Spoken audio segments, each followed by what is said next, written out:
renewable energy पर अधिक निर्भरशील होगा उचित जेहेतु रिन्यूएबल एनर्जी को व्यवहार करिया द्वारा से कौन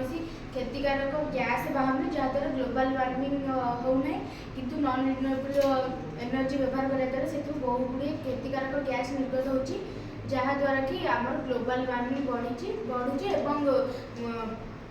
विश्व अधिक परिमाण गरम हो आम घरे नथिला बेले हमर फैन लाइट टीवी जहाँ जहाँ आम इलेक्ट्रिक सब इलेक्ट्रिक एनर्जी चलुवा जिते सारा अच्छी शौकीन वस्तु बंद कर घर रूम रू बाहर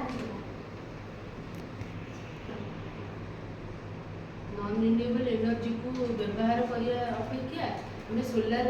सिस्टम को अधिक सदुपयोग करने उचित कारण यह जिते यूज कले भी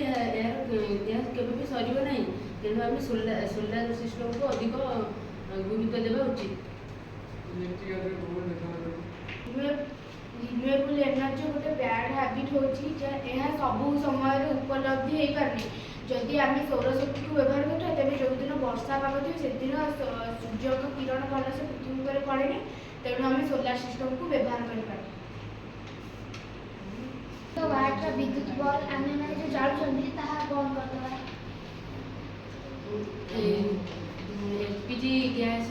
एलपीजी सीएनजी गैस बहुल व्यवहार करवा